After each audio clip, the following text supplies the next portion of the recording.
how you feel you look can often impact your confidence. That is so true.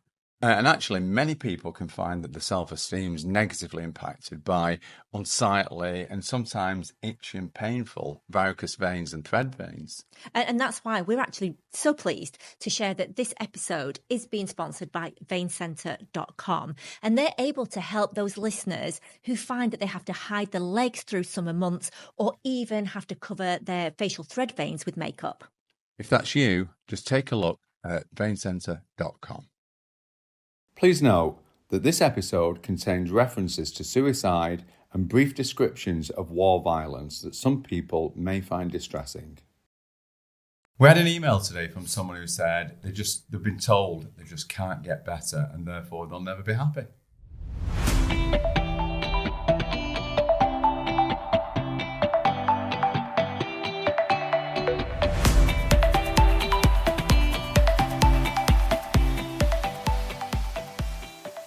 That there grinds my gears. Oh, Eva, honestly, it totally grinds my gears because when you take hope away from someone, what have they got left? You're like, how can you ever be happy if you don't believe that you can overcome the hurdle that's in front of you? I mean, that is just, it's just so wrong. It shouldn't be allowed. Like, it should not be allowed, because what we don't know, we say, that, okay, you might not have something available today that might not make you better, but tomorrow something new could be invented. And then when it comes to sort of issues around mental health, that why can't you get better? Because you can. Everybody can. But hope is a fundamental part of life. It really is. I think for me, somebody that we've been very fortunate to meet, who really is just, I think that he just is everything around that, what we're just talking about. I think he is just a great emblem of hope. And that is our guest. We have a guest today. Our guest, do you want to give him his full title? Yeah, let's welcome our guest. It's only Sergeant Josh Griffiths, CGC. Yes. Hello. Hello. Thanks for having me. Okay. And he got it correct for once. I know. And what does the CGC stand for? It stands for Conspicuous Gallantry Cross. And am I allowed to ask why you got that decoration? Yeah, of course. So it's actually 11 years today, actually on this day. I was blew up in a complex attack by the Taliban in Afghanistan. And they breached the wall and 20 of them tried to break through. 3 of them got through. Sadly, one of my good friends died, Jamie Webb, in that incident, and 15 of us were wounded, including myself. So on the initial explosion, my back snapped, the 3rd and 4th vertebrae crushed. I managed to somehow get out the tent and rush the Taliban as they rushed towards me, and there was close quarter fighting. And then I was hit again in the face by RPG fragmentation, which broke the cheekbone and gave me fragmentation of the face and eye. And then it wasn't until about 6 hours after that I decided that's enough. I've got to stand down. I'm bleeding out here. So that's when I collapsed. And then you were fighting for like a solid 6 hours? Yeah, so I was fighting from 16 minutes past 6. This happened at night, getting our food. I was fighting until 20 past 12 when I got taken back to the med centre. Wow. Obviously, when I got back to the med centre, there was 15 wounded of British soldiers, of my friends all lying there. But the lads that night, they were fighting until 9 o'clock the next morning. Wow. Let me ask you something, Josh. Had you not been there, what would have happened? More than likely, there'd be a lot more of British dead and wounded, because I was the first front of defence. I was the first one to give them the shock factor, basically. They did the explosion thinking, we've got these on the back foot and we can just run through the camp, 20 of us, and just shoot everyone, because everyone was on the floor. The whole camp was flattened and everyone was on the floor, either wounded or just knocked down by the blast. It was that big. And it would have been a good few dead, good and more wounded. What's amazing about you is that to be decorated with the Conspicuous Gallantry Cross by the King. Yeah. That you were, when we first met, you were incredibly humble about this and sort of embarrassed in a way that you'd got this, because obviously, and I understand that some of your guys had passed away in that event. However, you didn't appreciate the amount of people that you saved, which is why you got decorated. So let me ask you, how many people did they suggest that you saved that day? 80. 80 and over. Right. So it was over 200 men in that PB, and yeah. But had I not asked you the question, you wouldn't have said it. No. Right, okay. No. Shall I tell you what, for me, Josh, is so lovely. And I know we have a lot of banter now. We've made friends since we kind of met you and worked with you. But I remember that first time you told that story to us, and the person that's telling that story today is entirely different. Like you, of course, look, we told you that we were going to help you and certainly get you over PTSD, but we said that you also have to appreciate that there was losses. You lost friends that day, and it's never gonna. Grief is a real thing. That's normal. But I remember that you were so very upset, and literally, you weren't the person that sat here today. Let's say that. And why we were so pleased that you're here today is because, like Nick said, we hear from so many people who've been through traumas in their life. Maybe prolonged traumas, maybe trauma from sort of throughout childhood, maybe one standalone trauma.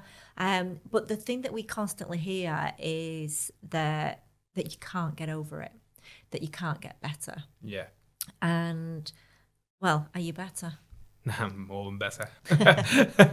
Like I said there, when I first told the story, even when I told it to my family or friends, I didn't really speak about it. And when I spoke to you about the first time, as you know, I was in bits. I was broke down. I couldn't speak at one point. I think I had hiccups, and I was like, but now, because what you did for me, basically, it's like a more of a cheerful moment, remembering Jamie Webb as my friend, and how I used to remember him was the bad way, not how I used to know him before the attack and how he was. Yeah. So can I just rewind a little bit? So when you went through that, and then you came out the other end and you realised that you were... Well, at what point did you realise you were struggling mentally? To be fair, I knew I was struggling from 2010. So when did it happen? In 2010? 2013, this incident happened, but I was struggling with this whole before, in 2010. And so I was struggling from then, and but you just get told in the army, man up. This is what it is, and you were classed as a coward if you went mental health route, and it's still that right now, like this day and age right now, it's still the exact same. If you go mental health, you're classed as a coward, but they keep hush hush. So I knew I had it. The lads knew I had it, but I just soldiered on and just it's my job. Yeah, that's why I thought in my head. It's my job. I signed up to do this, so this is what it is. So then you went through this situation in 2013. Yeah. And how long after that did you leave the army, and what happened? So I left the army in 2022, January 22. So I did another 9 years in the army. Wow.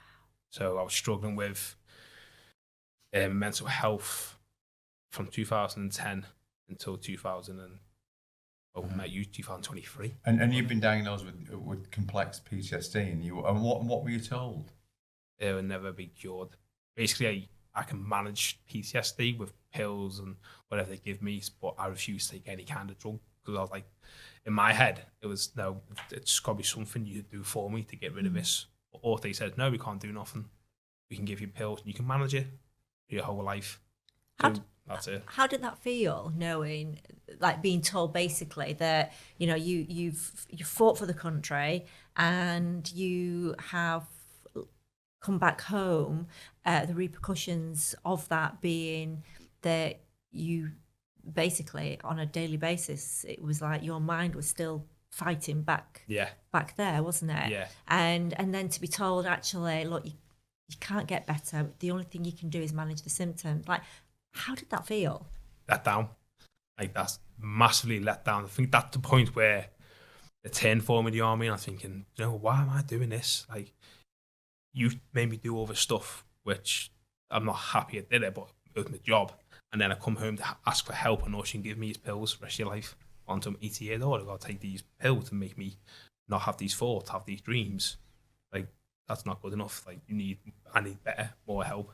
And then the option he gave me was either soldier on, carry on, don't go back to DCMH, which is Donington Mental Hospital. Don't go back there. You're finished there. Carry soldier on what you're doing, or get discharged out of the army and bye-bye. Yeah. But you still got PTSD. You got to take these pills. You got to register with the GP doctor and get these pills and list. And yeah. So even though you left the war zone, every day you still fight the battle? Every day. Yeah, every day. And do you think that's common with other soldiers? Because obviously you know loads. So Yes. So it's some of my friends now, they won't admit it. They're like, yeah, like brush it off. Yeah. But you can see it in them, and they've 100% got it. And I speak to them all the time, and say, especially after meeting you and what you did for me, lads, you can get sorted. Trust me, just speak to them. Yeah. No, I can't. Because they've been told the same. And in fairness, Josh, so why did you come to this? Because you were exactly the same. Yeah. You got your lovely wife Amy said, I told you about, we obviously, so how we met was, I think we met your wife 9 years ago, was it? Maybe not that long. We met your lovely wife Amy because she came to one of our workshops. maybe 7 years ago. Maybe 7, yeah. And she had PTSD and we helped her over her PTSD. So then obviously she meets you, she identifies you have PTSD and sort of goes, go and see Nick and Eva because they helped me, and you were like, no. Yeah. Well, in fact, you tell us. I would literally no. So literally, like when she told me about it, because up to you, I was having dreams. And I think dreams, they were real life. I wasn't dreaming. It wasn't nightmares, because a nightmare is something what's not real, which is made up in your head, and it's a nightmare. Mine was real life in my head. I was reliving everything I did, everything I seen, and I wake up and see my friends at the end of the bed who were like cut up, and how I seen their bodies at that time, but how I seen them, and Amy was pregnant, so she was like, I don't want this, you're going to see the Speakmans. And I was like, no, who the hell are the Speakmans? Like, really? She showed me, I was like, who are they? Like, really? Like, what are they going to do? Like, what are they, like magicians or something? And then it turns out you actually are. But yeah. And even driving to your house, even going through your front gate, even when we're waiting there, you press the buzzer on your little doorbell. Yeah. I was like, this is loads. This is a waste of space. This is really? Waste. Yeah, this is a waste. Going through, even the first minute I sat down, and I thought, what the hell is this? What is this? I was like, no, nice house, but no, what the hell is this? It's mad, isn't it, that even though you'd helped Amy, like, Josh was saying that he's told his friends, like, I'm okay now, so you can be. But even Amy could say to Josh, I'm okay now. But he thought, well, yeah, but it's different for me. Yeah. I think everyone thinks that their thing is worse than everyone else's. Yeah. And everyone thinks, yeah, I get it worked for you, but it isn't going to work for me because mine's different or mine's worse. I get it because, we only understand in our own heads, and we always think that our thing is worse than everyone else's. But mad that even that didn't make Josh go like, yeah, if fair enough, they helped Amy, they'll be able to help me, Yeah. Like you say, they live different things. But I was so brainwashed by the army to tell me it can't be cured. That's what got me when she was going to help me. It's like, yeah, but I've been told by mine's doctors. Different 'cause I know. I've been told by people with and this is exactly where we started this conversation, is having hope taken away from you, and then you get to a point, well, why should you look for solutions? Because you've been told, or you totally believe that there are no solutions. And I know, look, I know that a lot of soldiers get quite angry with us because they go, who are you to? I know that you're giving people false hope. Just pause it. A lot of people do accuse. Well, our view is everyone can get better, and we know that because of our work since 1998. That people, we've not met anyone who couldn't get better. So, but we get accused of giving people false hope, which absolutely blows my mind, because any hope is better than none. Yeah, I think so. But what do you think about that? Yeah, because you said any hope's better than none. I had no hope. So people in my shoes, and people who are emailing you and saying, and I've seen it on your Facebook stuff, and you've actually shown me people. I'm like, and then I've gone and looked at their name, thinking, he thinks this because he's been told. So he's still brainwashed, probably from the army. He's been told by this doctor, army best doctors in the world. he's told me not happen. I so think, that's the thing. I think maybe, and this could be where we're at, because people see us on television and they see such a quick before and after, they don't appreciate that there's a journey that and a process that has to occur. So I think that the reason that people go, oh, it can't be true, is because they're actually seeing the televised, edited down version. But the truth is, we spent a few hours with you, and I remember that we got an A board, and we literally systematically had to go through each event, because in essence you had complex post-traumatic stress disorder because you'd had so many events in your 24, life. wasn't it? 24. I think it was was a 24 lot. separate It was a lot. events. 24 separate traumas. And we literally had to go through each one. We had to discuss it. We had to sort of work around it, change your perspective on it, help you to see it in a better way, and free you from each one. Yeah. And I think that that's why maybe a lot of people think, or soldiers might think, that it can't be that easy. Well, no, it's not. It's not like a 5-minute chat. It's an in-depth, let's look at every single one, and it's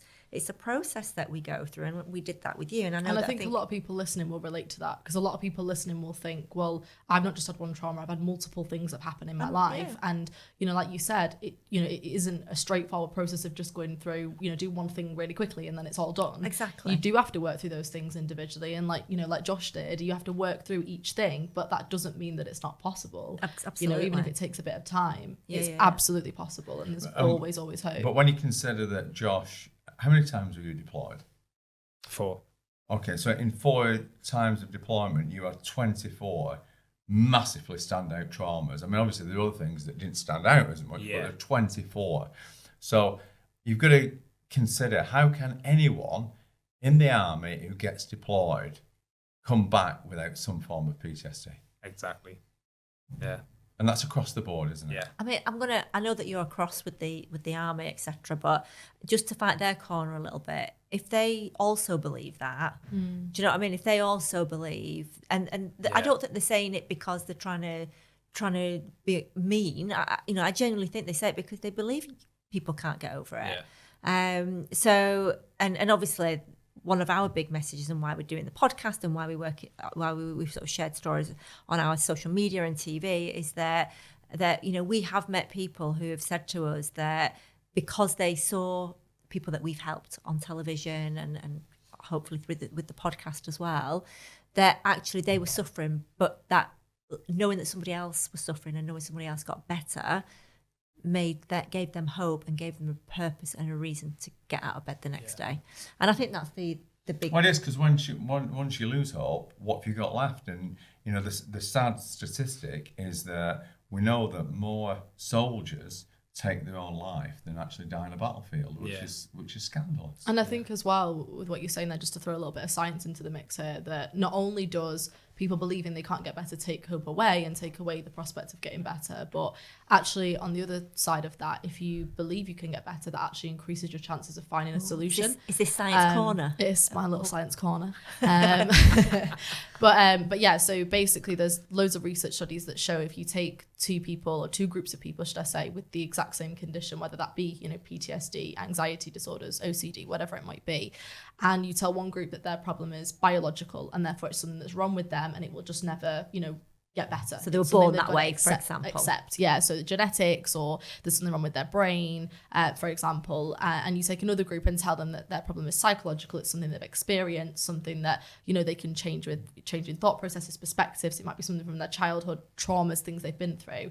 And you follow those two groups up over time, what we find is the group that are told it's a biological problem become more depressed, pessimistic, and just accept that this is their problem, this is it now, that's what they've got. And the group that are told it's psychological, even though they've got the same issue, just from being told, they will be much more likely to overcome their issue, they're more optimistic, and they start to see answers and see solutions. Josh would never have seen or even had his eyes open to coming to you or any therapist because he'd just been told that there's no point. That's it. He's never going to get better. So even just knowing and having that perspective and realizing that you can get better, you can find happiness, even if it's not right now, in the future, it makes a world of difference. Yeah, because I think as well, if you don't believe that you can be happy, then you stop seeking opportunities to be happy, and that I think is absolutely really you're never going to important. see it if you're not looking for it. And just going back to the army, because I don't want to give the army a rough ride here, the fact that they're saying that no one can get better. PTSD, it's for life and so on. And, ultimately, if that's what they've always believed and that no one's ever challenged that, they'll always carry on believing it. And, it's 4 years since you graduated Oxford? 5 this year, yeah, 4 and a bit. Okay, yeah. so it's 4 and a bit years since you graduated Oxford. And again, potentially the best university in the world, and still the same thing. When you talked about PTSD in your psychology degree, no one mentioned a cure, did they? No, we just look for research into managing symptoms, which obviously is helpful. I'm not taking that away. Managing symptoms is helpful in the interim. Of course. But all the research I ever worked on was looking at managing symptoms, which is important, but also of course there's an importance to look for a solution as well as management. But that's the same. Yeah, I know. What's offered in the army. Yeah. And it's time to look at solutions and realise that PTSD per se is just a bunch of symptoms, and there's always a cause. And in Josh's case, there were 24 causes that had to be worked on, and when they were worked on, your symptoms disappeared. You did. The magicians. Yeah. But it's not just you two. I know Josh is saying, magicians and it's so lovely. But thank you. We've worked with people, we work with professors in the Netherlands, for example, that are saying that they're curing PTSD all the time. And absolutely, people are curing PTSD. People are curing PTSD. It isn't just us. There are other people out there that are curing PTSD, which is wonderful. And that should be not the exception, it should be the norm. But it will never become the norm if people don't open their eyes. But the great thing is that we've all had challenges in our life. We've all had things that have taken us off track, that have traumatized us, that have made us dreadfully unhappy. But the thing is that the thing that we wanted to talk about today is, that there is always hope and that you can get better. And that's why I think, Josh, you're a great example of extreme trauma. And yet, you've been able to get through that. And most of us wouldn't have extreme trauma to that degree, albeit, I think that childhood, etc. But it doesn't matter. I think everybody can overcome traumas and everybody can feel happier as a consequence. So before we let Josh go, let me ask you, Josh, since we did work with you, which was, 3 years ago now? Not time flies, isn't it? I don't think it is 3. I think it's 2. But how left the army? Yeah, it was 2022, I think. Right, how has your life changed for the better? Yes. How? Massively better. I can dream normal. I don't wake up night terrors. I don't walk down the street and think I'm going to get ambushed or picture an ambush or go through something which I went through in Afghan. I can walk down the street normal with my little girl, walk to the shops. If I didn't see yous, I wouldn't even feel safe walking with her to the shops in case I started having, a backflashy caller. But it's just, you just remembering stuff. Yeah, you're on high alert constantly, weren't you, I basically? was massive high alert. So now I'm more like, I'm on drugs, but I'm not on drugs, if you know what I mean. you're like normal. You're like Mr. Chill, aren't you, these days? And obviously, you're overlooking the fact that you've got married since. You've got a little Delilah. And you are super chilled. Yeah. Are you happy? No. Married, aren't I? So who's happy when they're married? Me, actually. Yes. Well, there you go. I am married, Amy.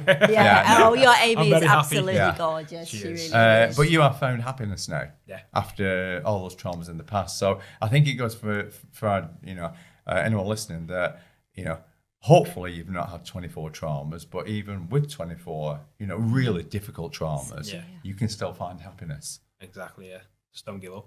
So if we were going to ask you for something to add to our handbook to happiness, that might be a word or a phrase or a little bit of advice, what would you say? Say speak to someone and don't give up. Just don't give up. There's hope out there. It's curable. That's like poor. It's a cure. And you two are the cure. There's others too, but thank you. Thanks so much, Josh. We really, really appreciate it. Thank you for having me on. Thank you. How powerful is Josh's story, and just what a great example he is of hope, that you can get better. For me, it just doesn't get any better to know that this sort of young guy who fought for our country, was so super brave, was struggling and didn't feel he'd ever get out of that trench, really. After saving over 80 lives. And more. Let's say more. And but just showing that, I mean, obviously we've worked with so many people with so many traumas, but 24 is a lot of traumas to go through, and it's no wonder that Josh was suffering. So, you know, if you've suffered anything less than that, you know, or even more than that, it doesn't matter. You can get better. There's always hope. And I think it is just realising that once you go through each of your traumas systematically, slowly and systematically, that you can get over it. It's not just a quick fix. It has got to be a process.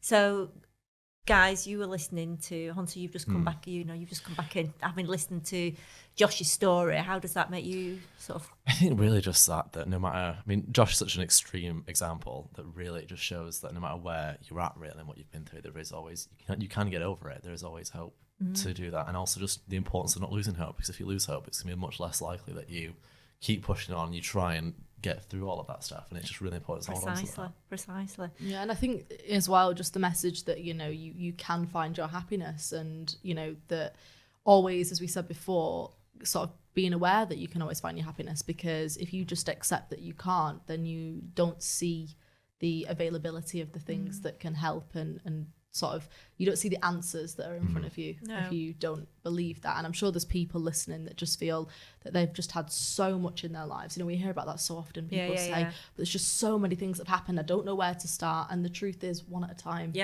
You know? I think that mindset's really important, because when you're feeling like you've lost hope and you think there's nothing's going to help, you close yourself off into other opportunities and other prospects that can help you get through that. 100%. So just having that positive mindset. And you just don't know. I'm sure there's so many people that have been through so much trauma, just like Josh, that just think there's just no way. And Josh has come through it, and there's other people out there that have come through it. But as we often say, even on those occasions where particularly like we say with a medical condition where, you might think, but, there's no cure for this and there is no, so I've got no hope. You just never know what's around the corner. And that's the thing, isn't it? I mean, I know there's examples. For example, I mean, we watched one of the recent series of Married at First Sight Australia. Great show. You missed out on it. You've been in America, Hunter. I'm just telling you, you're missing out there. Yeah, we made your dad watch it with us as well.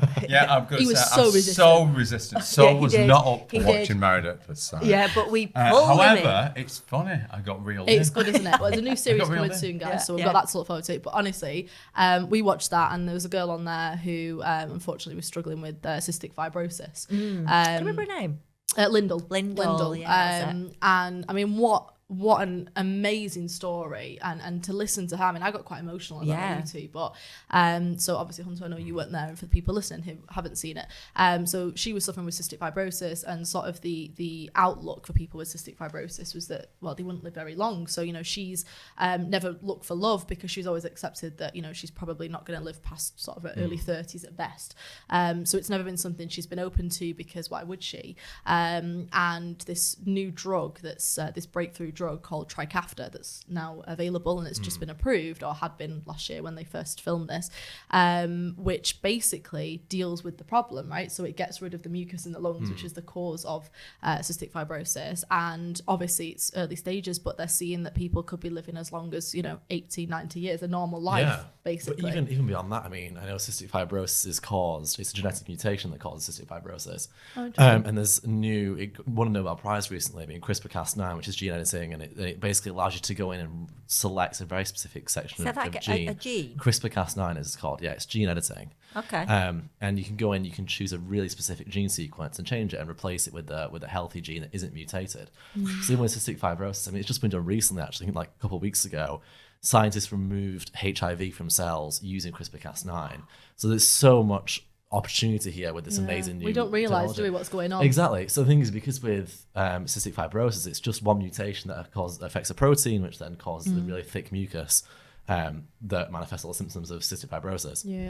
That once that technique moves forward and we be able to use it for more things, it just shows that you could even potentially cure it before symptoms even onset, or there's so much possibility for that just because it isn't around now doesn't mean down the line it isn't going to be. And this applies to everything, just in terms of having hope on the whole. Absolutely. And I think her story was so interesting, and emotional to watch, because for the first time now she's started taking this medication and she now has a full life, and suddenly she's planning her whole life that she's never considered. She's now looking for a relationship, she might be able to get married, have children, all these things. And I just think that, you know, so many people just accepted this is my life now, and suddenly one day it just changes. And so even if, like you said, you know, often people don't realize there's hope out there already. Even if it isn't, even in the extreme case that there is no answer, who's to say there won't be tomorrow? So what's the myth buster on that one But then? it is those extreme cases, because you know, there is always hope.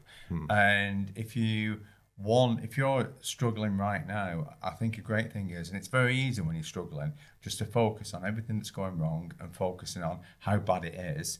And I think what I would suggest is go and find someone who's overcome what you're struggling with right now. Can really because help. when you start looking at the fact that someone else has been where you are and they've got through it and they've found their happiness, and maybe someone with a case more extreme than yours. I think we'll add that into the Handbook to Happiness. That's your piece of advice there. If you're struggling, look for somebody who's gone through and got through the other side of whatever it is that you're struggling with. That's always the thing, because success leaves clues, and if you want to be happy, then, you know, I mean, take Josh as a great example. 24 traumas. Now he's found happiness. But also now he's also got the skill set as well to deal with future traumas, because they'll happen. Yeah, of course they will. They'll happen, and they don't have to be in the army to So are we the saying? drama. So what would be your myth bust for The today, myth bust Mr. is, Speakman? well, there is always hope, and You can overcome PTSD. And PTSD can be cured. And Married at First Sight Australia is actually a really good show. That's there you go. Well, do you know, That's the one you weren't willing to tag that accept. on. I would, I never thought that I would agree to that. I would say as well, even if it doesn't look Yes. like there's any prospects now, have hope that something could come into the picture that would give you hope. I mean, even look at you two and the therapy that you created 20, 30 years ago. I don't know exactly how long ago it was that you started. Steady on, I'm not that old. Okay. Well, before you guys came along and did that, then even the prospects there were less than they are now as well. So even if you feel like even though it's not the best mindset to have, if you feel like there's no hope in your condition, have hope as well that new things can come along, and you know. Well, everything have that started hope. somewhere, didn't Exactly. It I think, did. yeah. So It's So, always round the corner. Hope on so many before fronts. I conclude with everybody's tips or additions to our Handbook of Happiness, is there anything that you would like to add before I do that? Well, as you know, I always there say we go. that. Well, Why the did you great- ask that question? I just know that we're the going to... great statement is, no matter what's going wrong in your life, one day you can look back at that and laugh, and you can't be anxious when you're laughing. That's true. So, I'd just like to say that, you know, people say about letting the cat out the bag, but when you let the cat out the bag, it's a damn sight easier than trying to get it back in. the silence is really telling on that one, isn't it? You could have done that before you brought me on, could you? Tumbleweed moment there. That's what they call Yes. dead air in radio. All right, Thanks. there you go. I thought it was funny. Really hope that Yeah. somebody out there found it funny. Do let us know Yes. if you did. Yeah, if anyone You're- laughed. Yeah. Yeah. We Please do always prove us wrong. Yeah. So, and there doesn't have to be just one. Having sort of chatted through everything we have today, if you were going to put something in our metaphorical Handbook to Happiness, a little bit of advice, anecdote, what would that be? Anything? Anyone? I think the hope thing is really important, and just knowing there's always some source of hope I available agree. out there. Absolutely. I think I'd say that even if you feel right now that happiness isn't within your reach, that doesn't mean that it will always be that way, because, you know, you never know what's around the corner. And some, you know, we've heard from Josh that some people have been in situations where they've just felt they will never, ever, ever be happy again. I mean, I'm sure even you know, with the things you went through in childhood and upbringing, there must have been so many times where you yourself felt you would never, ever find happiness. And Yes. I'm sure that you would now say Oh, I have. that you're quite happy. I'm a happy boy. Well, I mean, look, you've got two of the best children Exactly. possible. of course. He's all right sometimes. I think what I like to put in is that never stop asking for help, because if Really you important. you know, I know for a lot of people it's such a big deal to ask for help, and then when you ask for help and someone says, you know, you can't get better, that's it, you can only manage, it can be devastating. Yeah. But if you get that message ask someone else. Yeah, because if someone tells you that you're incurable, it often is just the case that they personally don't know the answer.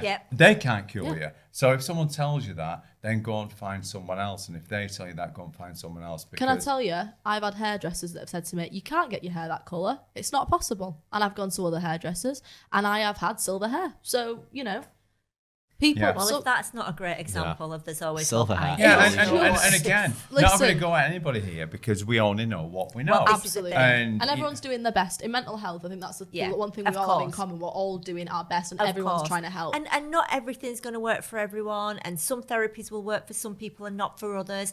And no two therapists will deliver a therapy in the same way. So if you've had therapy and it hasn't worked, don't give up on the therapy. Just try a different therapist and eventually you will get there. So I think that my little addition to the Handbook of Happiness today is don't give up trying and you'll get there. Because there is always hope. Thanks so much for joining us. Wherever you're listening to this podcast today, do be sure to like, follow, subscribe, and we'd be incredibly grateful of a 5-star review. Oh, and don't forget to recommend our podcast to your family and friends. And if you'd like to have a look at some more free resources, take a look at our website, nickandeva.com. If you want to drop us a question, we'd love to hear from you. Send it to admin@speakman.tv. And you can follow us. We're at the Speakmans on all social media platforms. On YouTube, we're Handbook to Happiness Pod. If you are struggling, do be sure to speak to your general practitioner. And all that's left to say is that we appreciate you spending time with us today.